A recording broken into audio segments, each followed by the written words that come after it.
Ang Dios Espiritu ug kadtong magsimba kaniya kinahanglang magsimba diha sa Espiritu ug sa kamatuoran.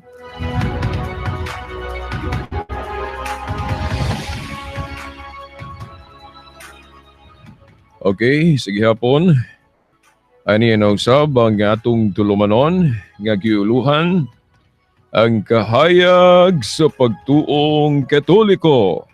Uban gihapon niining ubos ninyong alagad sumong tulumanon, Silbert Dondoyano Sr. alias Veridas. Okay, ang magkauban gihapon nato dinhi sa istasyon ng atong mga kasama sa technical side. Kasamang Daddy Luod ug usab si kasamang Tax Ilumba. Mga puro radyo man, no? Dinhi sa Arimendi Polok. Okay, uban sab nato, no? Si Kawas mo, timbaya gihapon nato, no? Sa maong tulumanon, si kasamang Rinaldo Cuenca, usab si Gion Ilumbaring. Ug napatoy usa, murag wa pa nako mailhi, tung nakita nako diri pagsulod. Okay, sige hapon, no? Mo timbaya ta, no? Sa amahan hato dinhi sa istasyon, no? Si kasamang Edgar Dugumo uban na sa mga kauban yang mga radyoman.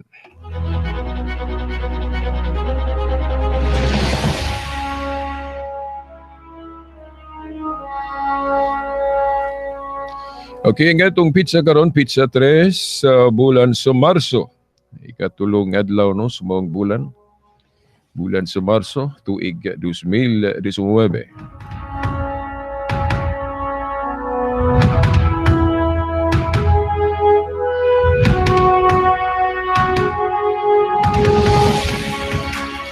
Okay, ato dayong gibasa ang Ebanghelyo, no? Usa lang hinuong ka bersikulo, no? Kapitulo 4, bersikulo 24 sa giasoy ni San Juan, no? Nga atong isublion pagbasa uban na sa atong mensahe karon, no? Atong ipaambit, no? Niining laing segment, no, sa kahayag sa pagtuong Katoliko.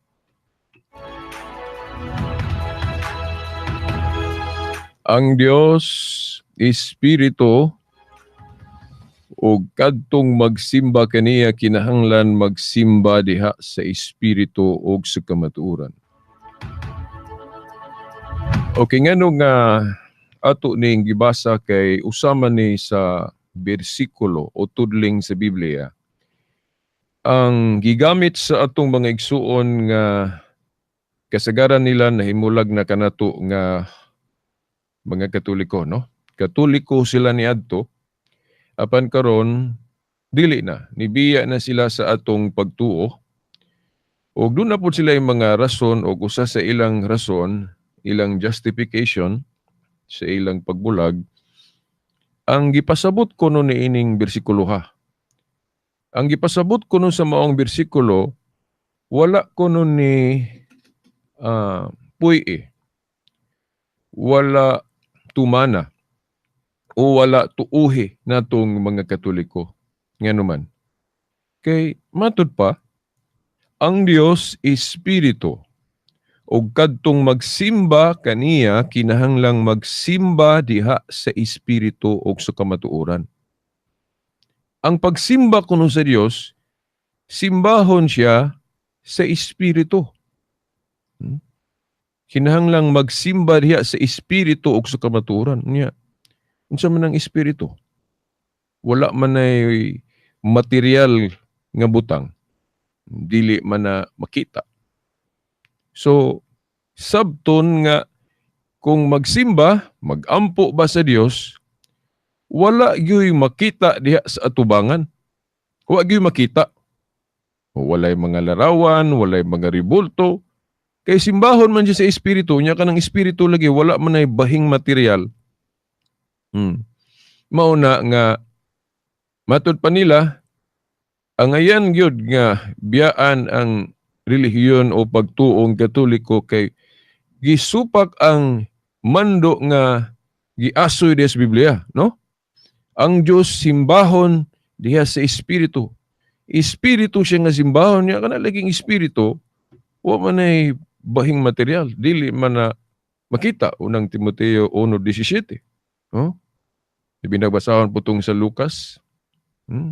Nga ang Dios Espiritu, walay unod ug bukog, walay bahing material. Mao na nga simbahon, ampuan ng Dios nga limpyo, wa gyud makita diha sa tubangan.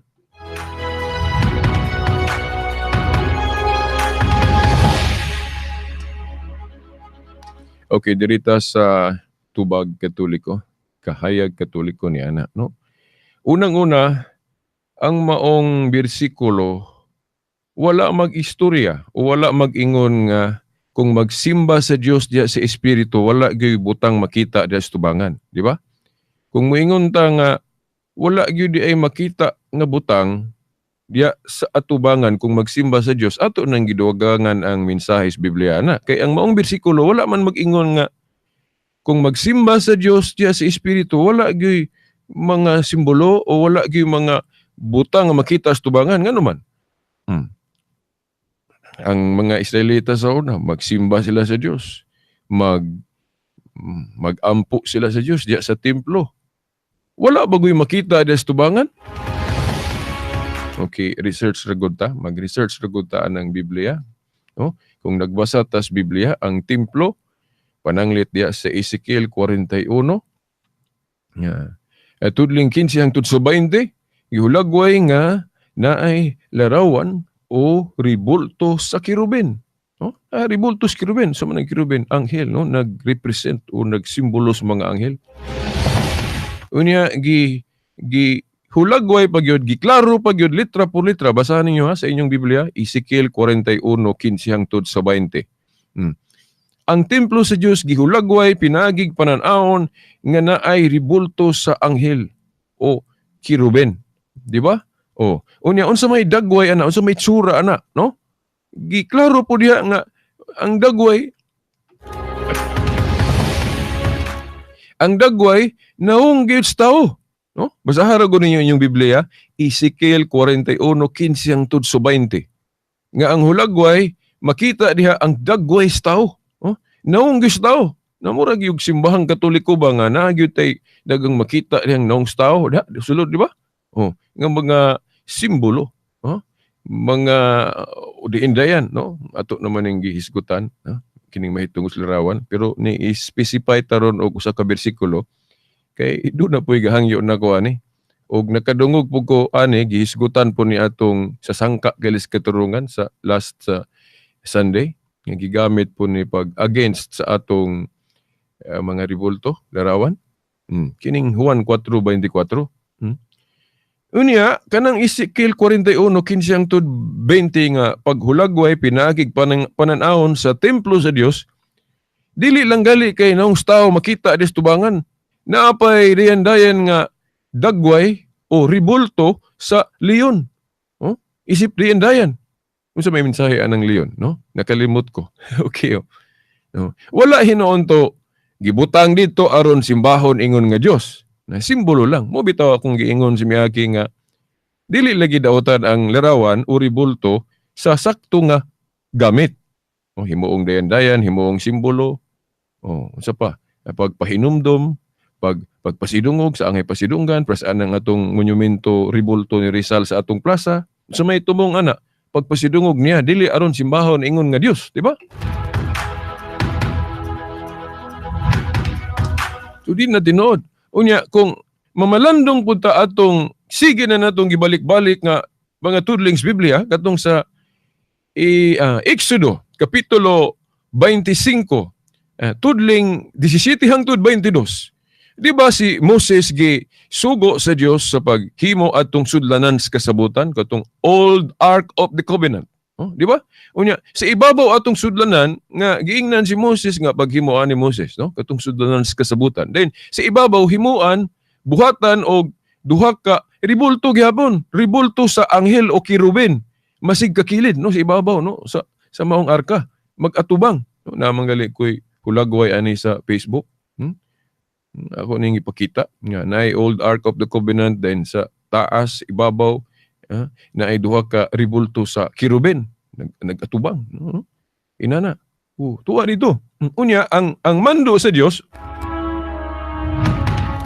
ang sulti sa Dios nga kadtong sudlanan nga naay ribulto sa kirubin kung mubasa ta sa bersikulo 22 no Exodo 25 tudling 22 nag-ingon ang Dios diha nga dinhi nining ibabaw sa sudlanan sa kasabutan taliwala sa ribultos kirubin diri ko ninyo makigtagbo o makigistorya diri ko mao na nga mga Israelitas gani sa ilang panahon kung doon na sila hangyo sa Dios doon na sila pangayoon ba unsa diha magampo sila moatubang lang sila atong sudlanan sa kasabutan no nga naman kay didto man kuno makigistorya ang presensya sa Dios bali tuwa dito mao na nagsimbolo sa presensya sa Dios di itong sudlanan sa kasabutan nga nailarawan.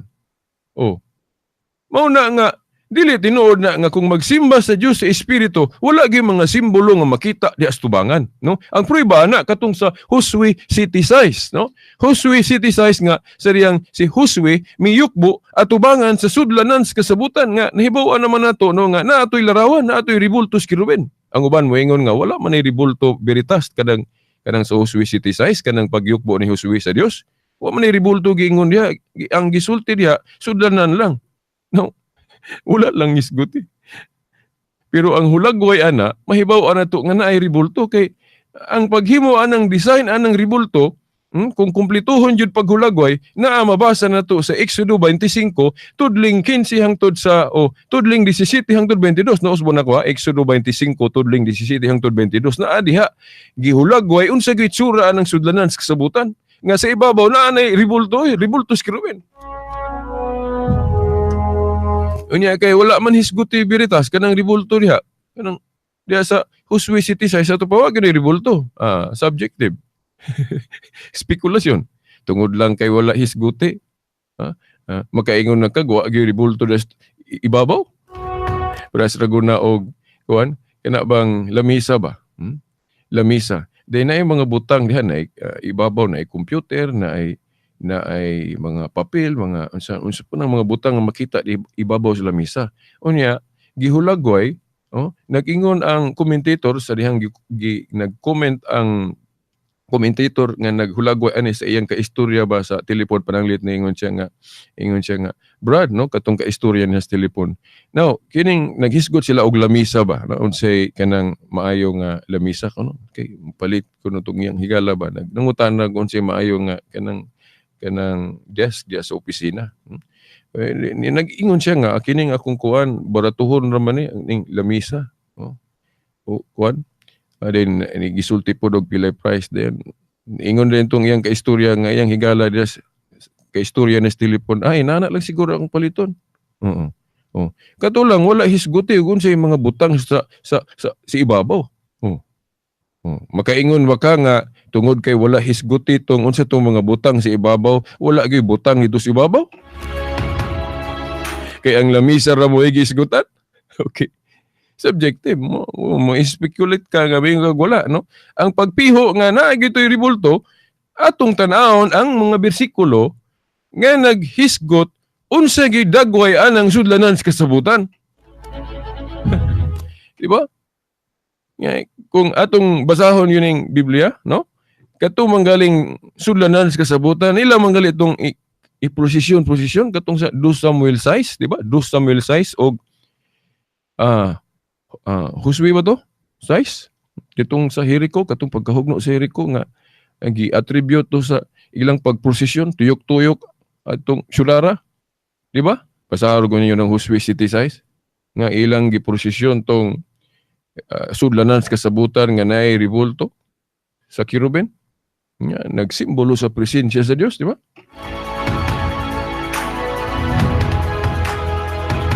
Kanang giingon sa Juan 4:24 nga magsimba diha sa espiritu diha sa kamatuoran, ang buot pasabot ana nga tungod kay ang Dios espiritu. Simbahon diya sa espiritu, pero wala na magpasabot kung magsimba ta niya dautan o gibawal ang paggamit og simbolo. Kay kung atong sabto ng Exodo 25 tudling 17 hangtod 22 kanang sudlanan sa kasabutan diha nga dunay larawan o ribultos kirubin mao man ay mga simbolo. Mao man ay mga simbolo. Kay nag-ingon ang Dios, dire ining taliwala sa sudlanan ako makikstorya ninyo. Makigtagbo ninyo. Sa ato pa ang Dios day mo gamit og simbolo. No, parehas ko datong nagmilagro siya nga ang himong simbolo niya katong larawan sa bitin, ribultos bitin katong sa Numeros 21. Numeros 21 tudling 4 hangtod sa 9. Di ba sa may di na ako nabasahon kay mapikhan ta, no? Pila lang kami minutos sibilit, no? Mao na nga ang katong nihangyo si Moses sa Dios nga wag tangon to mga bitin, di ba? Dayon gi tubag nagpataliwala si Moses sa mga Israelitas nya ningon ang Dios ngadto kaniya. Pwede man kung but na unaon pwede magmilagro ang Dios atong higayon na nga walay gamit-gamit og simbolo, way gamit-gamit og larawan. Umilagro siya diretso pero ang Dios nagamit og simbolo. Nagamit og ribulto, no? Ang Dios ay espiritu, walay bahing material pero ngano man nga dunay panahon nga magmilagro siya nga mogamit og ribulto. Sa to pa simbolo sa iyang gahom. Numeros 21:4 hangtod 9. Di ba? Kung basahin ninyo na, di ba ang Diyos nagmilagro diha nga naggamit og simbolo o larawan o ribulto sa bitin? Numeros 21:4 hangtod 9. Now, ang dautan naman gud sa ribulto kung sayop ba ang gamit. Pres ba ng kwarta balik-balik ko na ko niya parang di gyud malimtan. Ang kwarta dili dautan kung gamiton sa insakto, pero kung ipaka-Diyos ang kwarta, dili na namayo. Ingon na pud ang ribulto. Actually, ang pagdili sa ribulto kung ipaka-Diyos. Giklaro man na diya sa Exodo 20, diya gyud sa moral law, di ba? Divine law. Exodo 20, versikulo 3 hangtod sa 5, nga nag-ingon ng Diyos, ayaw pagbato ng laing Diyos gawas kanako, then at gidili din paghimog ribulto, then gidili ang pagyukbo. Sumadahon ng tulo ka bersikulo, di lang kay 4 ug 5. Kay kung 4 lang og 5, ang pagdili og ribulto, then dili ka mo yukbo, di mo lutaw nga ang Diyos rupoy gasupak dahil iyang mga istorya diri pahayag diri sa Biblia kay nagpahimo man sa ribulto, no? Ribulto sa kirubin, ribulto sa bitin, di ba? Nya ang templo gihulagway nga naa gyud mga ribulto, no? Di ba? Una ilarawan sa kirubin. So siya rupoy gasupak, no? Giklaro na, no? Kinahanglan sabto na to in context ang pagdili og ribulto kung ipaka-Dios, no? Exodo 20 bersikulo 3 ayaw pagbato ng laing Dios. Unya ang Katoliko dili man maigo ani. Kung maghimo og ribulto ang Katoliko na pattern lang nahiuyon lang sa Biblia, no? Ano man, kay ang Katoliko kung maghimo og ribulto, wala man mag-ingon ng pare nga himuon ng Dios. Himuon naman ng representation, himuon na ng simbolo, himuon na ng dayan-dayan, himuon na ng pagpahinumdum. Paras lagyan ng monumento ni Rizal's Plaza, di ba? Usa sa tumong ana pagpahinumdum na to nga atong bayani dahil si Rizal, di ba? Dili kahimoong Dios. Sa ato pa, kamong mga Katoliko nga nibiya kay nibalhin og laing relihiyon, kay nagtuo siguro mo nga sa Katoliko pa mo kanang mga ribulto nato mga Dios na. Ato nang gibaton, ato nang gigamit aron himuong Dios. So may rapod sigurong nibiya mo, no? Ingon si Atty. Bacalso, kanang mga Katoliko nga sa dihang Katoliko pa sila niadto gaisip, gahuna-huna nga kanang ribulto mao nay Dios, abay rapod tong nibiya sila. Kay sayo pa na. Wa man magtudlo ang pari nga himuong Dios ng ribulto.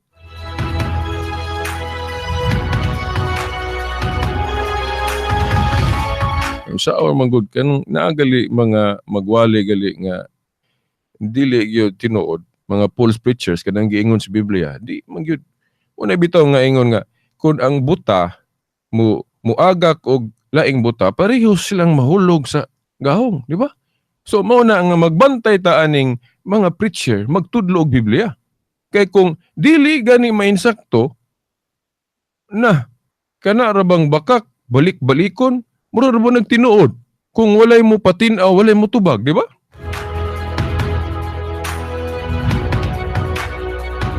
Ako usa kus na uwat unta sa una ni kay mobalhi man ta kog laig pundok, no? Apit man ko ma Iglesia ni Cristo Manalo sa una, no? Apit po ko ma Worldwide Church of God nga kanang ang Sabat Saturday, no? Kay gitandi wa ko modayon atong INC kay gitandi na ko sa Church of God, mas ganahan man ko atong Church of God mo nang dito na pud ko mobalhin, no? Katong dili mo kaog baboy, sidang ulay himbis, katong mga Jewish custom. Okay na man kus Biblia, no? Na umbantay ta aning magpugnit-pugnit og Biblia nga dili gyud isumada basti buok ba kay attractive kay kanang Seventh-day Adventist lang attractive na kay na mas Biblia ng pagtulunan. Pero kung atong tun-an unsa ang Christianity, dapat makahibalo pud ta ug unsa tong mga gibansay sa mga Hudiyo nga undangan na nato sa bag-ong kasabutan kay dili ta i-justify ato kay nag-ingon man pud ang Buhat 13:39 nga di ta i-justify, di ta matarungon atong karaang tugon, di ba? I-justify ta sa balaod ni Kristo na Colosas 2:14-17 Kristo na ta. Mao na nga kung Christianity gali atong tun-an, atong puy-an, atong sundon, mo-focus ta sa gospel unsa kay itong gitulo ni Kristo, di ba? Wa naman na giapil ng kusirlo, wa man siya maingon nga ipadayon ng Jewish Sabbath nga although iya man ang gitahod at the start of the church, no? Sa Catechism giingon the Christ never fails to respect the Jewish Sabbath, di ba? No, tinuod ba na? Pero it does not mean nga dili na mausab kay ang daang kasabutan ang iyang culmination ana pagtapos ana katong nagbitay si Kristo sa krus katong niingon siya natapos na. Unsa may natapos na? Katong iyang gihimo para sa atong kaluwasan o katong daang kasabutan, di ba? Oh. Una nga dili ta i-justify ana dirita ni Kristo. Unya sa kang Kristo ra ba nga ginghirian sa iyang mga gitudlo, ang iyang iglesia gitagaan ra ba niyag authority kanang binding and loosing ang inyong idili diri syuta idili sa langit ang inyong itugot, di ba? So katong Council of Laodicea nga gidugmatize dito ang transfer sa solemnity of the Sabbath ngadto sa Domingo valid to. Oh? Pero para nila dili kuno to valid. Unsa dili valid? So dili na lang ta mo tuo anang Mateo 18:18 nga ang iglesia gitagaag authority to bind and loose. Pero katong gipang usob gyud sa mga authority, mga obispo, katura pong mga Jewish custom. Okay? Ilaman to, maghimutag atong bag-o. Oh? Pero kanang mga moral law, dili ka na mausob gyud sa mga obispo. Okay? Natural man na siya, common law man na, anang ayaw pagpatay, ayaw pagbato ng laing Dios, o di ka magsaksig bakak sa imong sikataw. Kana dili po na usbon. Okay? Dili lagi parehas og balaod na yung mga balaod nga natural essence, bisan pag bag-ong tugo na, dili po mausab na sa mga authorities. Now, mga igsoon, napaunta ko laing hisgutan katong Salmo 115 kay naghisgot man gud nga ang Dios ray pasidunggan unya kitang Katoliko nganong magpasidungog matag mga santos. Context to context parehas ra na sa pulong pagsimba.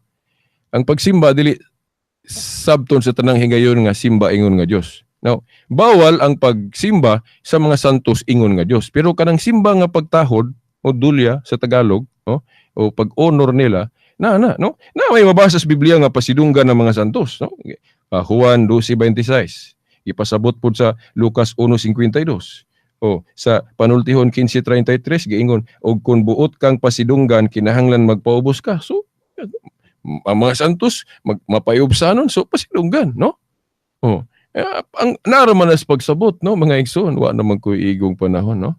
Daghan pa unta ko isgutan. So kana lang, no, dili nabot pasabot nga kanang pagsimba sa Dios Juan 4:24 sa Espiritu, wala naman kusabot nga walay mga simbolo, no? Napagali na sa Salmo 74:1-9, basahan ninyo nga ang katawhan sa Dios na ay mga simbolo. Wala ko'y panahon ako panangisgutan ug maayo.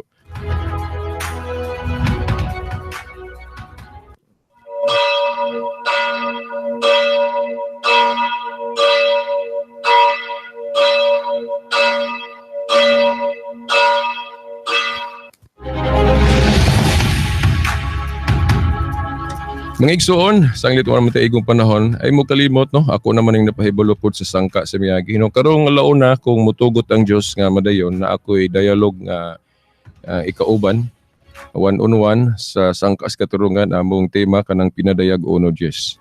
Then ay pong kalimot, no? Karong alas 8 gabi mo, apil gahapon ko sa programa sa Catholic Faith Defenders. Okay, hangtod sa sunod Domingo pohon sa mga oras ug istasyon, no? Sa ngalan samahan sa anak si Espiritu Santo. Amen.